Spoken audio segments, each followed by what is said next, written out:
Hi friends, welcome to minislittlekitchen. இன்னைக்கு நம்ம பார்க்க போற ரெசிபி ஒரு லஞ்ச் ரெசிபி தான். வழக்கமா சாப்பிடுற சாப்பாடு ரொம்ப போர் அடிக்குதா? இந்த ரெசிபியை ட்ரை பண்ணி பாருங்க. புதுசாவும் இருக்கும், டேஸ்டாவும் இருக்கும். அதுக்கு முன்னாடி இந்த ரெசிபியை நீங்க ட்ரை பண்ணி பார்த்துட்டு எப்படி இருந்துச்சுன்னு மறக்காம வந்து கமெண்ட் பாக்ஸ்ல கமெண்ட் பண்ணுங்க. எப்படி பண்றதுன்னு பார்க்கலாம். இந்த ரெசிபிக்காக 1/2 கிலோ பாஸ்மதி ரைஸ் 1 மணி நேரத்துக்கு முன்னாடியே நான் தண்ணியில் நல்லா ஊற போட்டு இந்த மாதிரி தண்ணி இல்லாமல் வடிகட்டி எடுத்து வச்சுருக்கேன். இது வந்து நல்லா ஊறி வந்திருக்கு. உங்ககிட்ட பாஸ்மதி ரைஸ் இல்லை அப்படின்னா உங்ககிட்ட இருக்கக்கூடிய எந்த பிரியாணி ரைஸும் இதுக்கு பயன்படுத்தலாம். முதல்ல ரைஸை வந்து நம்ம வேக வச்சு எடுக்கணும். அதுக்காக நான் ஒரு பாத்திரத்தில் தண்ணி எடுத்திருக்கேன். இந்த தண்ணி வந்து நல்லா கொதிக்கட்டும். கொதிச்சதுக்கப்புறமா நம்ம இதில் ரைஸ் ஆட் பண்ணலாம். தண்ணி நல்லா கொதிச்சாச்சு. இனி நம்ம வாஷ் பண்ணி எடுத்து வச்சு அந்த ரைஸை இதில் போட்டு வேக வைக்கலாம். நம்ம இந்த ரெசிபிக்கு வந்து முதல்ல ரைஸை வேக வச்சு எடுக்கணும். பிரியாணி ரைஸ் வந்து எப்போ நம்ம பிரியாணிக்கு பயன்படுத்தும் போதும் தண்ணி கொதிச்சதுக்கப்புறமா பிரியாணி ரைஸை போடுங்க. அப்போ தான் நம்ம ரைஸ் வந்து ரொம்ப குழையாமல் கரெக்டாக நம்ம எடுக்க முடியும். ரைஸ் வேக தேவையான அளவு உப்பு போட்டு நல்லா மிக்ஸ் பண்ணி விட்டுக்கோங்க. ரைஸ் வேக வைக்க ஃப்ளேமை வந்து ஹை ஃப்ளேமில் வச்சு வேக விடலாம். இனி பிரியாணி உதிரியாக வர நான் ஒரு டிப் சொல்லுதேன். நம்ம பிரியாணி ரைஸ் போட்டதுக்கப்புறமா நல்லா கொதிச்சதுமே அதில் 1 டேபிள் ஸ்பூன் ஆயில் விட்டுக்கோங்க. அப்போ நம்ம பிரியாணி ரைஸ் ஒட்டாமல் நல்லா உதிரியாக வரும். நல்லா கொதிச்சாச்சு. கிட்டத்தட்ட 10 நிமிஷம் ஆயாச்சு. ரைஸ் வெந்திருக்கான்னு செக் பண்ணலாம். நம்ம பிரியாணி ரைஸ் எப்பவும் எடுக்கும்போது புதிய ரைஸ்னால் அது சீக்கிரமாக வெந்து வரும். பழைய ரைஸ்னால் அது வேக கொஞ்சம் டைம் இழுக்கும். இந்த ரெசிபிக்கு வந்து நமக்கு ரைஸ் ரொம்ப வேக வேணாம், 3/4 பாகம் வெந்தால் போதும். நம்ம கையில் எடுத்து அழுத்தும் போது இந்த மாதிரி வந்தாலே போதும். இனி இந்த மாதிரி தண்ணி எதுவும் இல்லாமல் இதை எல்லா ரைஸையுமே இந்த மாதிரி வடிகட்டி எடுத்துக்கோங்க. பார்த்தீங்களா, ரைஸ் எல்லாம் நல்லா உதிரியாக இருக்கும். இந்த பருவத்துக்கு தான் நீங்கள் வந்து இந்த ரைஸை ரெடி பண்ணி எடுக்கணும். இனி இந்த ரெசிபிக்காக ஒரு அடிக்கனமான பாத்திரம் எடுத்துக்கோங்க. அப்போ தான் நமக்கு பிரியாணி வந்து கரெக்டாக பண்ண முடியும். நான் வந்து குக்கர் எடுத்திருக்கேன். அதில் 2 டேபிள் ஸ்பூன் எண்ணெய் விட்டுக்கோங்க. எண்ணெய் சூடானதுமே இதில் கொஞ்சமாக முந்திரி பருப்பு போட்டுக்கோங்க. ஃப்ளேமை வந்து நல்லா கம்மி பண்ணி வச்சு முந்திரி பருப்பு பொரித்து எடுத்துக்கோங்க. உங்ககிட்ட நிலக்கடலை இருந்துச்சுன்னா அதையும் இந்த டைமில் போட்டு பொரித்து எடுத்துக்கோங்க. இந்த ரெசிபிக்கு நிலக்கடலை போட்டாலும் இன்னும் நல்லா இருக்கும். முந்திரி பருப்பு கொஞ்சமாக செவந்து வந்ததுமே நம்ம திராட்சை போடலாம். நம்ம இந்த மாதிரி பண்ணும்போது நம்ம திராட்சை வந்து கருகாமல் இருக்கும். போட்டு லைட்டாக மிக்ஸ் பண்ணி விட்டுக்கோங்க.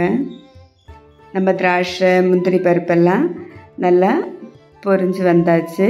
இனி இதை வேற ஒரு பாத்திரத்துக்கு மாற்றிக்கோங்க. இனி அதே எண்ணெயில் தான் நம்ம பிரியாணி ரெடி பண்ண போகிறோம். அதுக்காக ஒரு பிரிஞ்சி இலை, ஒரு துண்டு பட்டை, 3 கிராம்பு, ஒரு அன்னாசிப்பூ, 3 ஏலக்காய் போட்டு லைட்டாக ஃப்ரை பண்ணிக்கோங்க. ஃப்ளேமை வந்து ஸ்லோ ஃப்ளேம்லேயே வச்சுக்கோங்க. அப்போ தான் கருகாமல் இருக்கும். இனி இதில் நம்ம வெங்காயம் ஆட் பண்ணலாம்.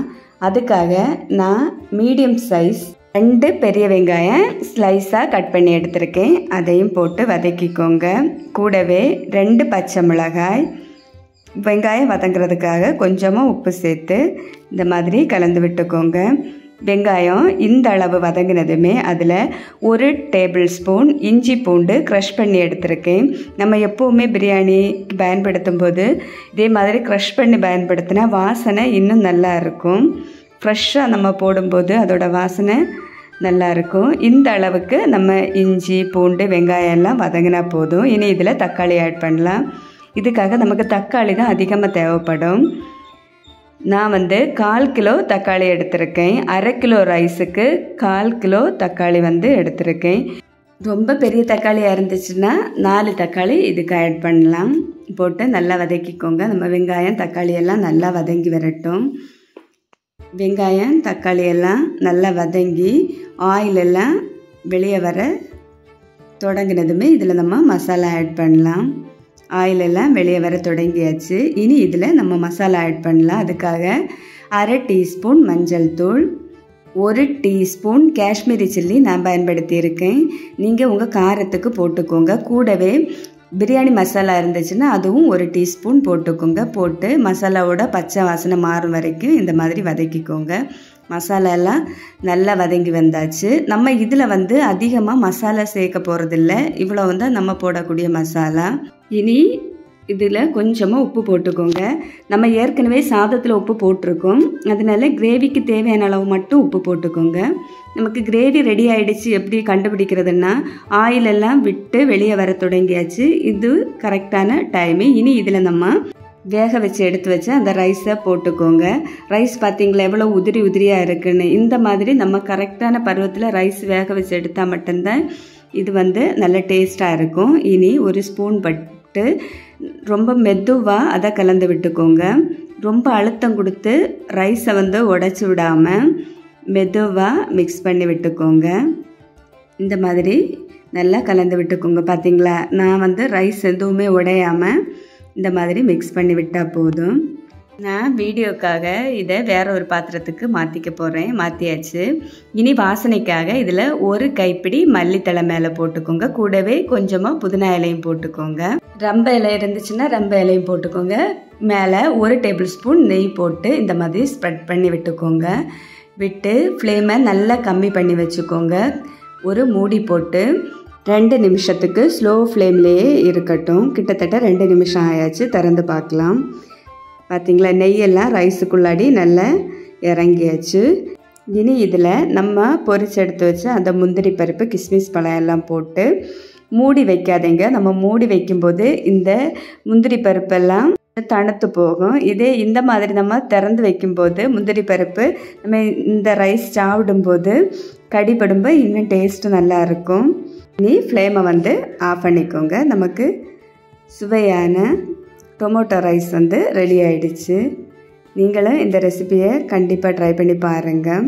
உங்களுக்கு இந்த வீடியோ பிடிச்சிருந்தா இந்த வீடியோவுக்கு ஒரு லைக்கை போடுங்க. மறக்காமல் என்னோடய சேனலையும் சப்ஸ்கிரைப் பண்ணிக்கோங்க.